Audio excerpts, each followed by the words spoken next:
Macron and Starmer discuss 30-day ceasefire with Russia's role mentioned.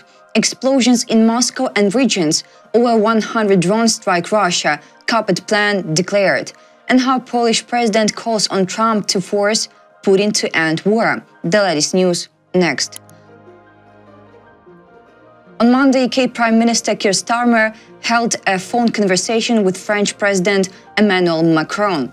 The two leaders discussed a ceasefire in Ukraine, among other pressing issues, according to the official website of the UK government. The Prime Minister began by reflecting on how privileged he felt to be part of the moving V-Day celebrations this week, including the commemorative events held today, the publication reads. Turning to the situation in Ukraine, the leaders discussed the need for Russia to commit to a 30-day ceasefire to enable meaningful peace talks. Starmer added, Ukraine had proved it was willing and ready to come to the table and was the party of peace. The leaders of the two countries also look forward to the UK-France summit scheduled for this year. They agreed to intensify cooperation between their nations in all areas, including defense, security, and illegal immigration. Both emphasized the need to do more to stop illegal migration. They also agreed on the importance of a successful Europe-UK summit in 2 weeks' time, the website stated. Discussing the situation in Gaza, Starmer and Macron expressed deep concern over the recent events and agreed on the necessity of resuming the peace process. The leaders looked forward to speaking again soon, concluded the UK government. Polish President Andrzej Duda has appealed to his US counterpart Donald Trump to increase economic pressure on Russia to force it to end the war against Ukraine.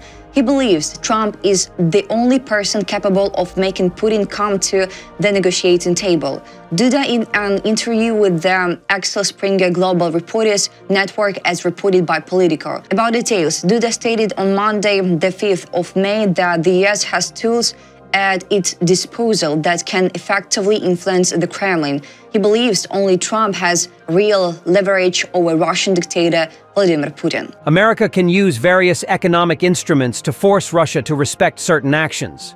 So if anyone is in a position to force Vladimir Putin to make peace, it is America, the President of the United States.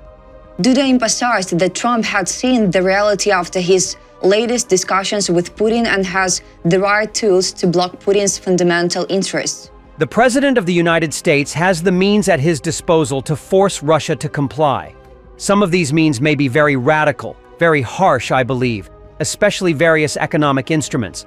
But I believe that President Donald Trump is capable of implementing them. Duda's comments reflect the hopes of many European leaders who are placing their expectations on Trump to use his influence on Moscow, since so far his pressure has mainly been directed at Ukraine. Trump in particular has stated that Ukraine will not become a NATO member and has proposed peace options that included recognizing Crimea as part of Russia. Since returning to major politics, Trump has repeatedly claimed that he could end the war between Russia and Ukraine within 24 hours. As part of this strategy, he sent his special envoy Steve Witkoff to Moscow for talks, but this meeting did not result in any easing of Russian demands. But Trump has suggested he may soon change course. After meeting with Ukrainian President Volodymyr Zelensky in Rome last month, Trump said he was considering sanctioning Moscow after Putin has continued to attack civilian areas. Russia has stepped up its surveillance of NATO's military activity in the Baltic Sea and is carrying out shows of force and provocations, according to a report by Latvia's Defense Intelligence and Security Service, assessing Russia's military activity near Latvia, reported by European Pravda sitting in Delphi, a Baltic states news website. The threat assessment and annual review released by the service state that Russia is engaging in acts of provocation and intimidation, such as unauthorized airspace violations and aggressive approaches towards NATO aircraft and vessels, increasing the risk of accidental military incidents. The aim of such provocation is likely to intimidate and test the reactions of potential adversaries.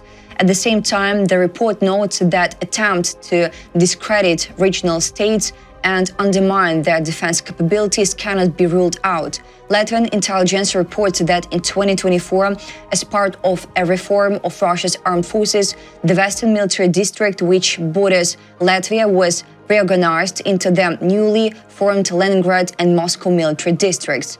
MRDD explains that this was officially presented as a response to Finland and Sweden joining NATO. Notes that alongside the war in Ukraine, Russia has begun, at least formally, creating new units and reorganizing existing ones as part of its declared military reform plan. For example, a new army corps has been formed in Karelia, and two motorized rifle brigades belonging to the 6th Combined Arms Army stationed closest to Latvia are to be transformed into divisions. A Marine Brigade of the Baltic Fleet, based in the Kaliningrad enclave, is also to be upgraded to a division. However, MRDD emphasizes that the creation or expansion of these units does not currently indicate a real increase in military power near Latvia's borders, as the bulk of Russia's military resources remain focused on the war in Ukraine. The report also highlights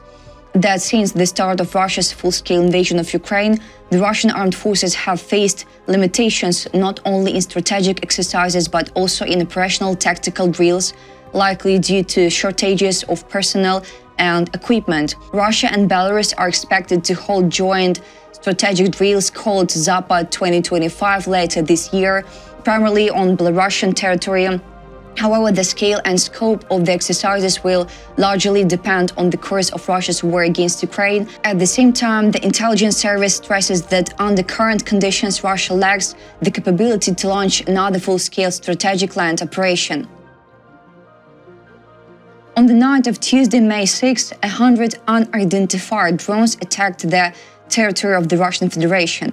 Explosions rang out in Moscow and the Moscow region, as well as in 4 regions of the Russian Federation, according to Russian Telegram channels and the Russian Ministry of Defense. The mayor of the Russian capital, Sergei Sobyanin, stated that in Moscow and the Moscow region, air defense systems were operating due to the drone attack. According to him, fragments of one of the UAVs hit a residential building on Kashirskoye Highway in Moscow. Also, the Kabad plan was announced in the region and Russians implemented it for airports during air threats. This plan involves a ban on receiving and dispatching flights at the airport. At least 10 planes flying to Moscow from other cities were redirected to land at the airports of Nizhny Novgorod and St. Petersburg. The Russian Ministry of Defense has already stated about the successful work of air defense. 32 drones were destroyed over the territory of the Bryansk region, 22 over Voronezh, and 19 over the capital region. Also, 10 UAVs were shot down over the Penza region, 9 over Kaluga, 6 over Belgorod, 2 more were destroyed over the Lipetsk and Samara regions, and 1 drone each over the Vladimir, Kursk, and Rostov regions.